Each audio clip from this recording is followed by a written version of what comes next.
Hello students, BSc second year के सभी विद्यार्थियों का आज की ऑनलाइन क्लास में बहुत स्वागत है। और हम पेपर फर्स्ट पढ़ रहे हैं कंटिन्यूअस थर्मोडायनेमिक्स का, जिसकी यूनिट फर्स्ट अपनी चल रही है। अब इसका एक सेकंड चैप्टर है, यानी यूनिट फर्स्ट में अपने बुक के अकॉर्डिंग 2 चैप्टर हैं। पहला जो चैप्टर हम पढ़ चुके हैं उसमें उद्दोष्म और ऊष्मीय अन्योन्य क्रियाओं के बारे में डिस्कस किया था, और इसका जो सेकंड चैप्टर है उसमें अपन व्यापक अन्योन्य क्रियाओं के बारे में डिस्कस करेंगे। इनके लिए अन्योन्य क्रियाओं के जितने भी प्रकार हैं वो हम स्टार्टिंग में ही डिस्कस कर चुके हैं। शुरू में भी मैंने आप लोगों को अन्योन्य क्रियाओं के तीनों प्रकार समझाए थे। एक बार फिर से अपन उसको रिवाइंड कर लेते हैं। अन्योन्य क्रियाएं जो 2 स्थूल निकायों के मध्य होती है, उनमें पहला प्रकार होता है ऊष्मीय अन्योन्य क्रिया। वो कब होती है? जब बाह्य प्राचालों को नियत रखा जाता है। बाह्य प्राचाल कौन से होते हैं? पहले भी मैं इस चीज़ को बता चुका हूँ। बाह्य प्राचाल क्या हैं? जैसे कि आयतन होता है निकाय का, या बाह्य विद्युत क्षेत्र, या बाह्य चुंबकीय क्षेत्र, ये सब जो हैं वो बाह्य प्राचाल कहलाते हैं। तो अगर बाह्य प्राचालों को नियत रखा जाए, क्योंकि बाह्य प्राचाल में परिवर्तन से कार्य होता है, अगर बाह्य प्राचाल को नियत रखें तो निकायों के मध्य केवल ऊष्मा ऊर्जा के रूप में ही विनिमय होता है। अगर बाह्य प्राचालों को नियत रखा जाए तो निकायों के मध्य ऊर्जा विनिमय ऊष्मा के रूप में होता है, जिसे हम कहते हैं ऊष्मीय अन्योन्य क्रियाएं। और सेकंड टाइप होता है रुद्धोष्म अन्योन्य क्रियाएं। तो रुद्धोष्म में क्या होता है? ऊष्मा को अवरुद्ध कर देते हैं, यानी कि रुद्धोष्म ऊष्मा रुद्ध, यानी ऊष्मा का अन्योन्य क्रिया नहीं होनी चाहिए, और केवल बाह्य प्राचालों में परिवर्तन करके एक निकाय द्वारा दूसरे निकाय पर कार्य करा के ऊर्जा का विनिमय किया जाता है। क्योंकि कार्य भी ऊर्जा है। एक निकाय कार्य करेगा, दूसरे निकाय पर एक की एनर्जी में वृद्धि होगी, एक की एनर्जी में कमी होगी। तो इस तरह का ऊर्जा विनिमय जो होता है उसको कहते हैं अपन रुद्धोष्म अन्योन्य क्रियाएं। और तीसरा जो है वो व्यापक। व्यापक का मतलब प्रैक्टिकली पहले से भी बता चुका हूँ मैं इस चीज़ को, कि प्रैक्टिकली ना तो केवल प्योर रुद्धोष्म अन्योन्य क्रिया संभव है और ना केवल प्योर ऊष्मीय अन्योन्य क्रिया संभव है। यानी प्रैक्टिकली सामान्य व्यवहार में अगर बात करें तो दोनों ही अन्योन्य क्रियाओं का एक साथ संचालन होता है। यानी कि कुछ ऊर्जा विनिमय ऊष्मा के रूप में होता है, तो कुछ विनिमय बाह्य प्राचालों में परिवर्तन के द्वारा कार्य के रूप में भी होता है। तो इस तरह की अन्योन्य क्रिया को हम क्या बोलते हैं? व्यापक अन्योन्य क्रिया। तो व्यापक अन्योन्य क्रिया क्या होती है? जिसमें ऊर्जा का विनिमय ऊष्मा के रूप में भी और कार्य के रूप में भी होता है। अब इस व्यापक अन्योन्य क्रियाओं में सबसे पहले अपन साम्यावस्था के लिए संबंध ज्ञात करें। साम्यावस्था संबंध। तो मान लीजिए कि 2 निकाय हैं, ए और ए डैश। जैसा कि पहले से अपन मानते आए वैसे ही एक निकाय हो गया ए और दूसरा हो गया ए डैश। दोनों परस्पर संपर्क में हैं। संपर्क में होने का मतलब इनके मध्य ऊर्जा का विनिमय ऊष्मा के रूप में और कार्य के रूप में, दोनों के रूप में हो सकता है।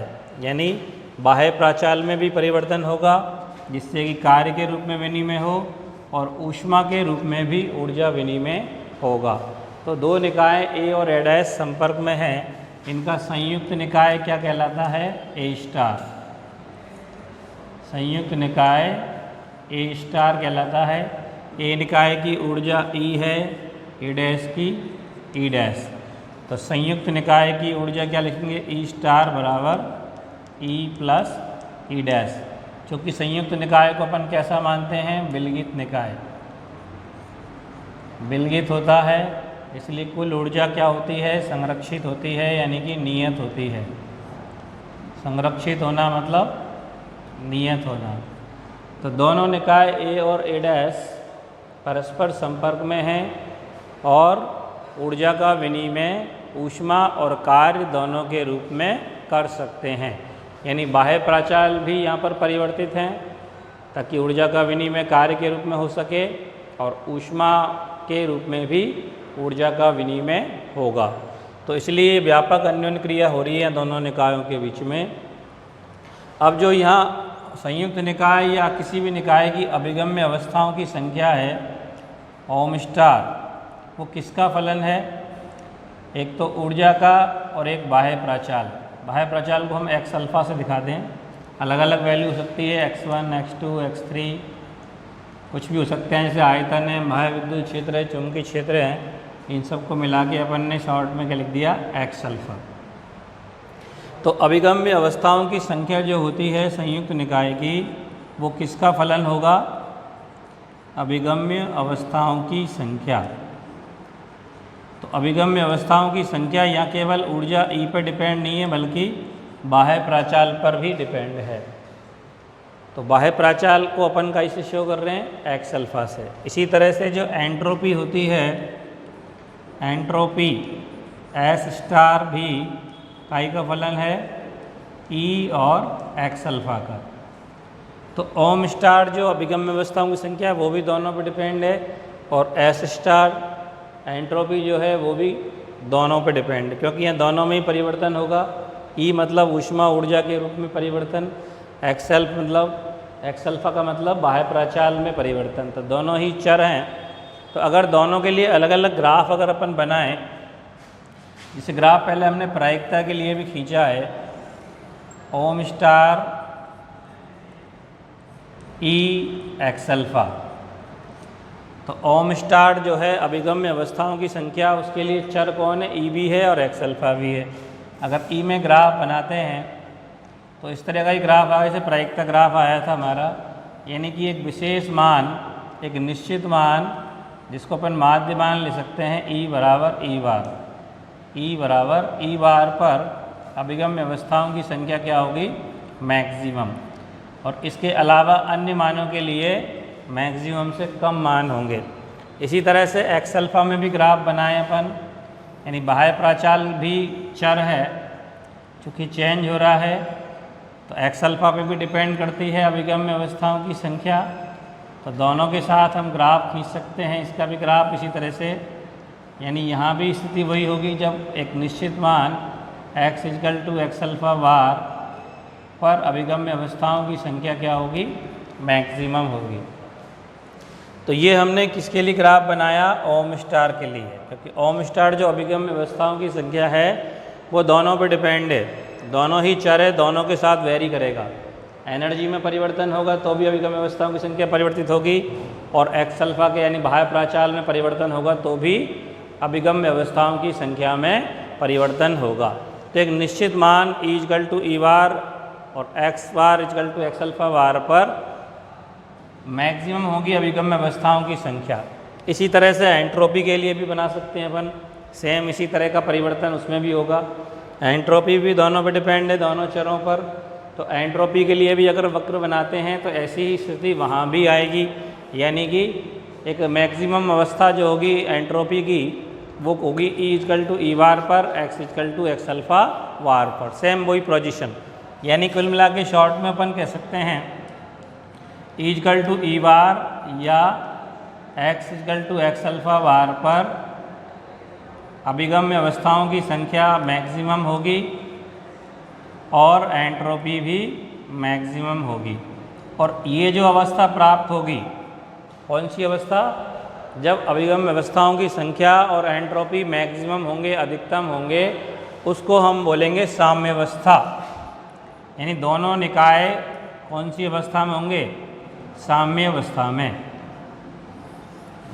तो जब संयुक्त निकाय की एंट्रोपी ओम स्टार मैक्सिमम हो जाए, एंट्रोपी भी मैक्सिमम हो जाए, उस कंडीशन में दोनों निकाय यानी कि ए और ए डैश क्या होंगे? साम्य अवस्था में होंगे। तो समझ में आ गया साम्य अवस्था में क्या होता है। मूल चीज़ से शॉर्ट में ये चीज़ याद रखनी है, जब यदि दो निकाय जो परस्पर संपर्क में हैं, व्यापक अन्योन्य क्रिया कर सकते हैं, उनकी साम्य अवस्था की कंडीशन क्या होती है। साम्य अवस्था में एक तो अभिगम्य अवस्थाओं की संख्या मैक्सिमम होगी और एक निकाय की, संयुक्त निकाय की जो एंट्रोपी है एस स्टार, वो क्या होगी, मैक्सिमम होगी। ठीक है,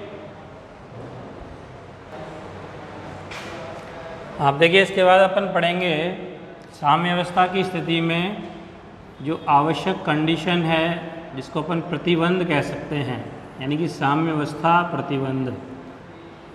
और प्रतिबंध का मतलब शर्त हो सकता है, कंडीशन हो सकती है कि दो निकाय जो अन्योन्य क्रिया कर सकते हैं उनके परस्पर साम्य अवस्था में होने के लिए कौन कौन सी चीज़ें इक्वल होती हैं, क्या क्या चीज़ें बराबर होती हैं, क्या क्या कंडीशन होती है, उन कंडीशंस को अपन ज्ञात करेंगे। तो मान लीजिए दो निकाय, जैसा अपन हमेशा मानते आए हैं वैसे ही वही प्रोसेस चलना है। दो निकाय हो गए ए और ए डैश, एक ए हो गया और एक हो गया ए डैश। इन दोनों का संयुक्त निकाय हो गया ए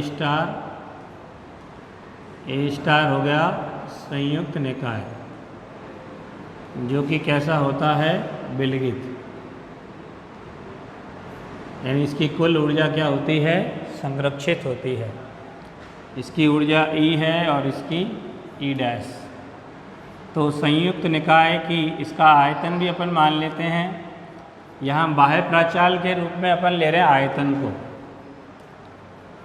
बाह्य प्राचाल, अभी मैंने बताया बाह्य प्राचाल में क्या होता है, आयतन या बाह्य विद्युत क्षेत्र या बाह्य चुंबकीय क्षेत्र होता है। तो बाह्य प्राचाल के रूप में किसको मान रहे हैं, यहाँ पे आयतन को मान के चल रहे हैं अपन, कि बाह्य प्राचाल के रूप में अपन किसको ले रहे हैं, आयतन को। यानी बाह्य प्राचाल में परिवर्तन मतलब आयतन में क्या होने वाला है, परिवर्तन। तो इसका आयतन मान लीजिए बी और इसका बी डैश।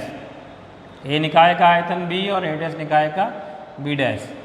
तो संयुक्त निकाय की कुल ऊर्जा क्या लिखेंगे अपन, संयुक्त निकाय की ऊर्जा, यानी कि ई स्टार बराबर ई प्लस ई डैश, या इसको ई डैश बराबर लिख सकते हैं ई स्टार माइनस ई।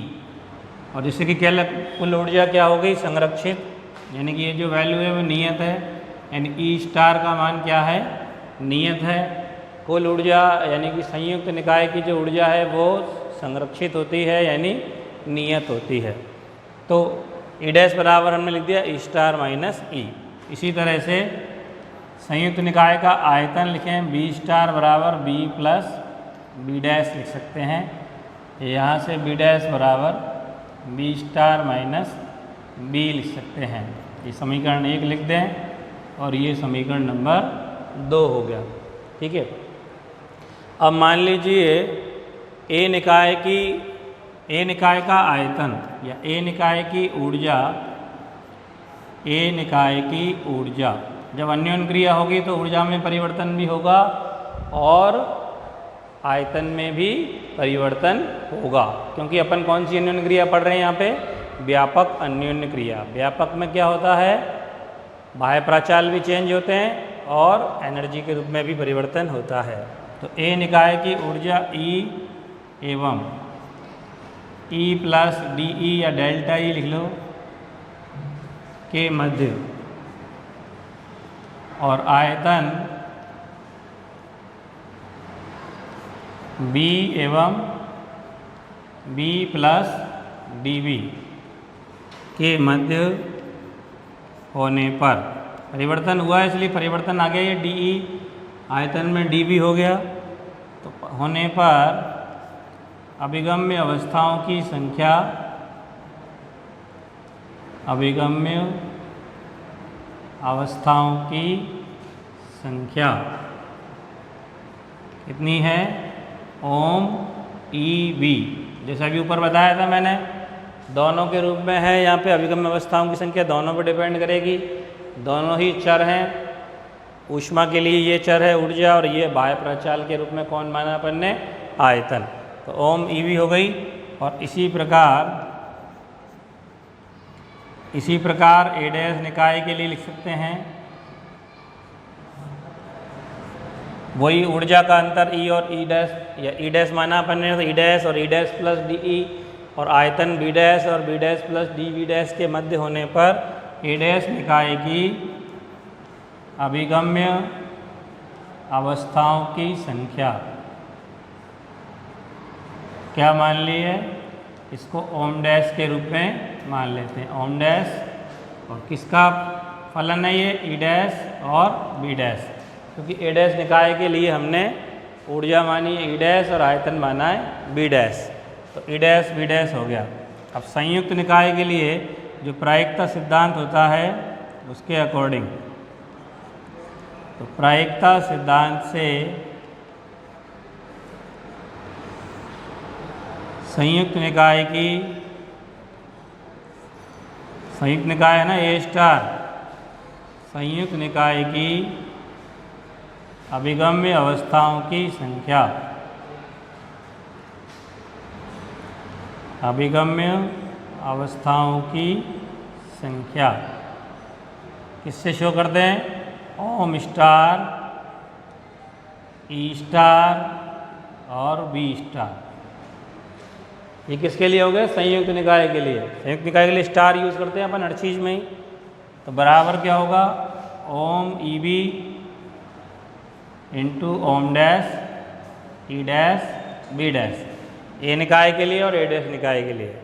अब इसमें लॉग ले लें तो क्या होगा, लॉग लेने पर क्या होगा,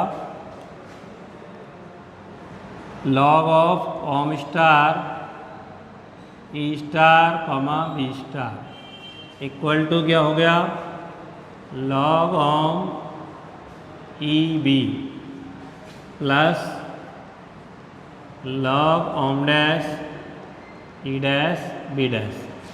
अब इसमें के का गुणा करते थे सब एंट्रोपी हो जाएंगी, दोनों तरफ के का गुणा कर दें तो K log ohm star E star B star equal to K log ohm E B plus K log ohm dash E dash B dash. और ये क्या होती है, एंट्रोपी होती है कि नहीं, एस। के लॉग ओम को क्या लिखते हैं अपन, एंट्रोपी लिखते हैं, पहले पढ़ चुके हैं। तो ये एस स्टार बराबर एस प्लस एस डैश, इसको समीकरण नंबर लिख दिया हमने 3। अब साम्यावस्था की जो कंडीशन होती है, साम्यावस्था में क्या होता है, अभी इससे पहले मैंने व्यापक अन्योन्य क्रियाओं के लिए साम्यावस्था संबंध बताया था। साम्यावस्था की अवस्था में जब दो निकाय हमारे पास हमने माने ए और ए डैश, जब ये अन्योन्य क्रिया करेंगे तो दोनों निकाय साम्यावस्था की ओर अग्रसित होंगे। और साम्यावस्था की स्थिति में क्या होता है, एंट्रोपी क्या होती है, मैक्सिमम। अभिगम्य अवस्थाओं की संख्या ओम स्टार और संयुक्त निकाय की एंट्रोपी एस स्टार क्या होती है, मैक्सिमम होती है। तो साम्यावस्था की अवस्था में एस स्टार क्या है, मैक्सिमम। और मैक्सिमम के लिए कंडीशन क्या होती है, अपकलन क्या होना चाहिए, 0 होना चाहिए। तो D S star equal to क्या होना चाहिए, 0। एस स्टार का मतलब है एस प्लस एस डैश, तो S plus S dash equal to क्या होना चाहिए, 0। यानी कि D S plus D S dash बराबर होना चाहिए 0। अब एस का मतलब क्या है, K log ohm E B, तो डी एस का मतलब हो गया D K log ohm E B plus D K log ohm dash E dash B dash और इक्वल टू क्या हो गया, 0। एस का और एस स्टार का मान लिख दिया अपन ने। एस का मतलब ये रहा के log ohm E, S dash का मतलब ये रहा, तो D S plus D S dash equal to क्या हो गया, 0। अब के तो कांस्टेंट है यहाँ दोनों में ही, तो इसका अवकलन से कोई मतलब है नहीं कि दोनों में से बाहर निकाल के अपन 0 में ले जा सकते हैं। तो अपने पास इक्वेशन केवल क्या बचेगा, D log ohm E B plus D log ohm dash E dash B dash equal to क्या हो गया 0। इसको समीकरण नंबर लिख दिया 4। समीकरण नंबर 4 लिख दिया। अब इसको अलग अलग सॉल्व कर लेते हैं। पहले इसका मान निकाल लें, फिर इसी प्रकार इसका लिख देंगे। तो पहले इसको सॉल्व करते हैं। चूँकि d log ओम ई बी, अब इससे साफ पता लग रहा है कि यहाँ पे ये जो log ओम ई बी दो चर हैं इसके अंदर, एक e और एक b, तो आंशिक अवकलन के रूप में लिखेंगे इसको। तो क्या लिखेंगे, पहले e के सापेक्ष del upon del E log ohm E B into D E, plus फिर दूसरा चर भी है आयतन, तो del upon del B log ohm E B into D B. तो दोनों के रूप में अपन आंशिक अवकलन के रूप में इसको लिख दिया। तो D log ohm E B बराबर ही हो गया del upon del E log ohm E B D plus del upon del B log ohm E B D B. समीकरण नंबर लिख दिया 5। अब इसको अपन अच्छे से जानते हैं क्या है ये, पहले पढ़ चुके हैं, बीटा प्राचाल पढ़ चुके हैं हम। तो del upon del E log ohm E B क्या चीज़ है, बीटा प्राचाल। तो del upon del E log ohm E B की जगह क्या हो गया बीटा, और इसकी जगह क्या लिखेंगे, चूँकि ई और बी में क्या रिलेशन होता है, देखो मैं समझाता हूँ। चूँकि पी दाब होता है ना, या माध्य दाब लिख लें, तो दाब बराबर क्या होता है बल बटे क्षेत्रफल एफ अपॉन ए। इसको दोनों तरफ एल से गुणा कर दिया, तो एफ इंटू एल बल गुणा विस्थापन क्या हो गया कार्य, कार्य मतलब एनर्जी ई, और ए इंटू एल हो गया आयतन, यानी ई की जगह क्या लिख सकते हो पी बार इंटू बी।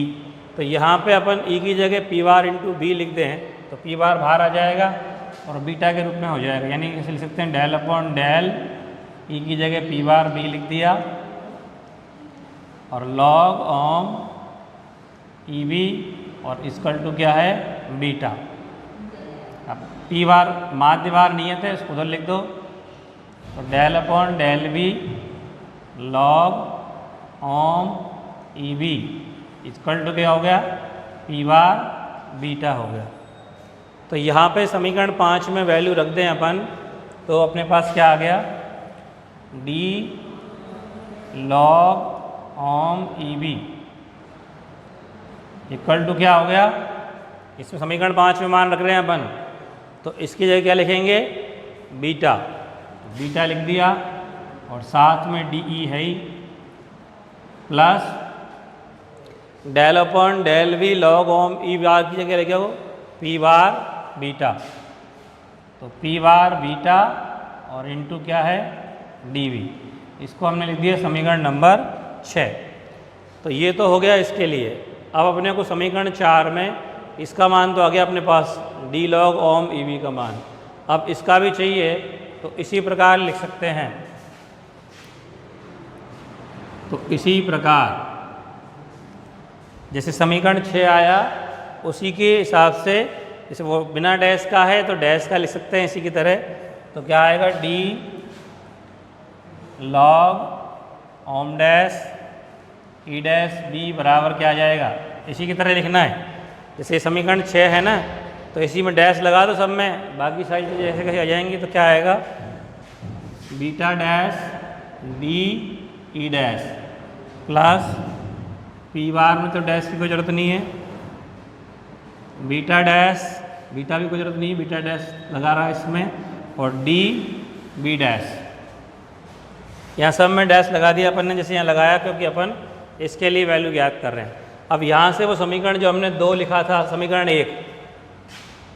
1 और 2 से यहाँ मान लिख सकते हैं, ई डैश की जगह और बी डैश की जगह। तो समीकरण 1 और 2 से, तो D log ohm dash E dash B dash equal to क्या हो गया बीटा डैश डी, और ई डैश की जगह क्या लिखेंगे ई स्टार माइनस ई, ई डैश की जगह क्या लिखेंगे ई स्टार माइनस ई, प्लस पी बार या पी डैश लगाते हैं यहाँ पे P dash bar beta dash D, और बी डैश की जगह लिखेंगे बी स्टार माइनस बी। ठीक है, तो ये हो गया D log ohm star E dash B dash equal to क्या हो गया बीटा डैश। अब इसका जब अवकलन करेंगे अलग अलग, देखो डी ई स्टार और ई स्टार क्या है, संयुक्त निकाय की एनर्जी जो क्या होती है संरक्षित यानी कि नियत। तो नियत का अवकलन तो क्या हो गया 0 और ई का आएगा तो माइनस डी ई आएगा, माइनस का डी ई।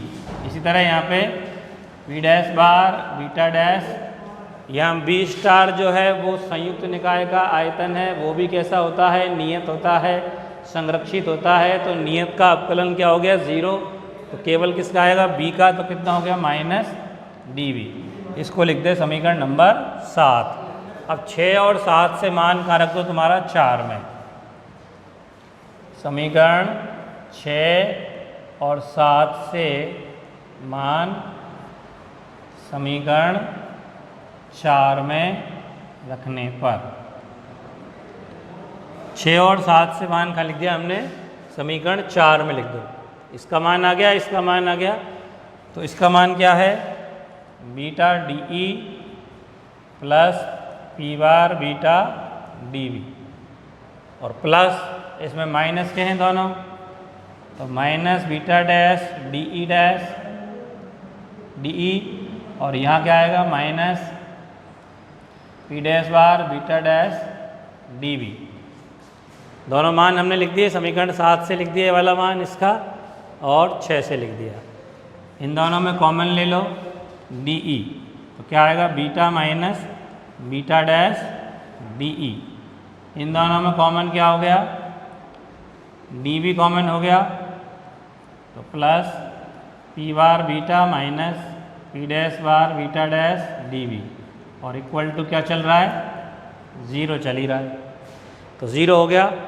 अब इसके बाद चूँकि यहाँ अनंत सूक्ष्म स्थितिक कल्पक्रम है, यहाँ ऊर्जा में और आयतन में परिवर्तन क्या है अत्यल्प, तो अत्यल्प परिवर्तन के लिए कंडीशन है इनके गुणांक अलग अलग क्या होने चाहिए 0 के बराबर होने चाहिए। डी ई का गुणांक भी और डी बी का गुणांक भी क्या होना चाहिए 0 के बराबर।